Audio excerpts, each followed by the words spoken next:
Welcome to Gray Overload. I'm Anthony, and what an amazing 5 years it's been for AMD Ryzen and the CPU market in general. Can you imagine it's already been 5 years, right? Since we first got Ryzen, the first generation of Ryzen, and they went through and announced the whole Zen architecture, and we've went through the growing pains of it. We've now gone from 8 cores to 16 cores from AMD in just the mainstream desktop, not even including the high-end desktop HEDT, which that is now up to, what is it, 64 cores. So that's a huge improvement there. And then we have the server side, which is 64 cores as well. And this has just been a journey of AMD changing the way a marketplace looks. And we've even seen it now with Intel, right? Intel's doing a whole new architecture base of two CPU architectures in one platform, Alder Lake here, coming out soon, because of what AMD did, right? They needed to go through and put together a whole new plan. They were stuck on 14 nanometers, but not only be stuck on it, they were stuck on an architecture with minor tweaks here and there, and trying to put it together to compete with AMD was an actual feat, right? Intel had no plans of bringing more than quad core, I believe, for a very long time, and AMD changed that for them, right? Even though Intel bashed AMD like crazy when Zen first came out, they still came out with an 8 core. They still came out with a 10 core, right? And overclocked them like crazy to compete with AMD. So that just shows me that Intel, as much as they said one thing, really believed another. And they believed that AMD was doing something that they had to then address in the marketplace. And that's the great thing about competition in general and what AMD has done for this industry. Looking forward to the next 5 years, if AMD keeps this up and Intel decides to really start competing again, as we kind of see with them coming out with Alder Lake, hopefully it looks to be competing with the leaks here and there. AMD is going to have competition, Intel's going to have a competition, and we're going to be in the receiving end of some really cool technology, which I appreciate, right? As somebody that builds computers, that is in the computer field, that loves to follow computer technology, right? When the next time I upgrade, I'm going to have a better computer. I don't have to think, oh, yeah, it's still just a quad core. I guess there's not really that much performance difference. Here, we're eliminating all that, and we're going to a more performance system each and every generation that we upgrade our computers. And not generation is like, but not generation like architecture or each CPU release, but even then, that is now being a jump where we're getting that new percentage.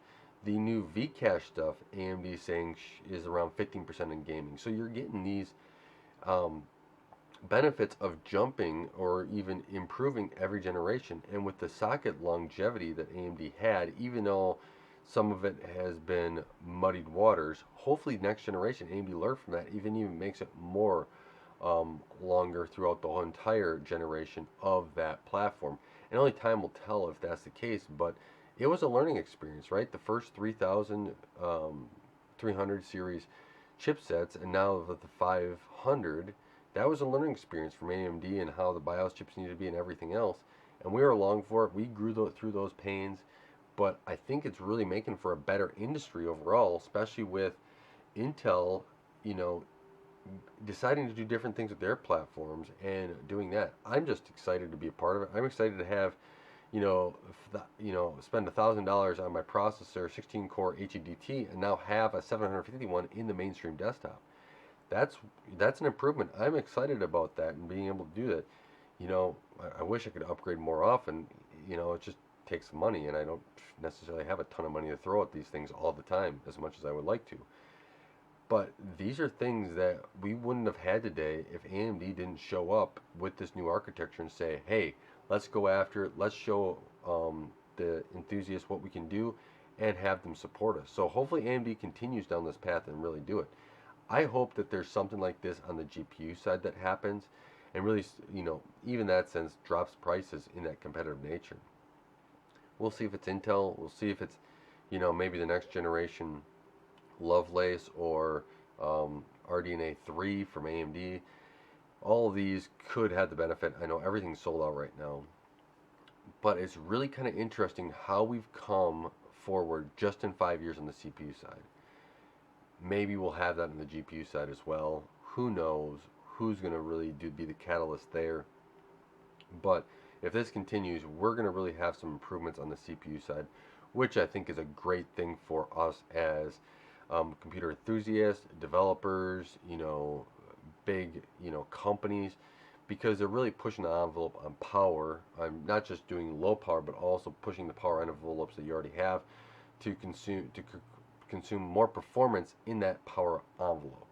So that's actually a great thing for us.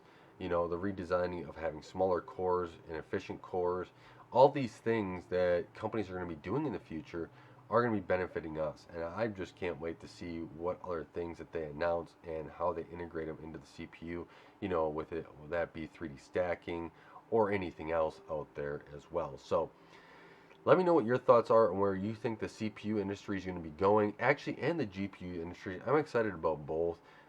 Um, I really hope that Intel or somebody really comes in, puts the prices in that really make it worthwhile for my upgrade. I really don't feel like spending, $1,000 on a GPU.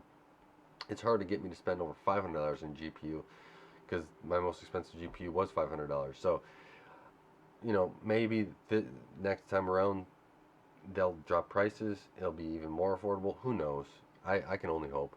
But let me know what your thoughts are in the comments below, and what you think, maybe even some negatives. What do you think about where these industries might be going as well? But I want to thank you guys for watching. Thank you for taking the time to help support Grow Everlone and helping this channel grow. I really appreciate it. This might be my only video this week. I'm having a pretty busy week. My schedule is slammed all of a sudden. So I'm going to try to get out another one. We'll see about that. Yeah, if you have anything else, any questions or comments, leave those in the comments below. And until next time, God bless, and don't forget to like, share, and subscribe.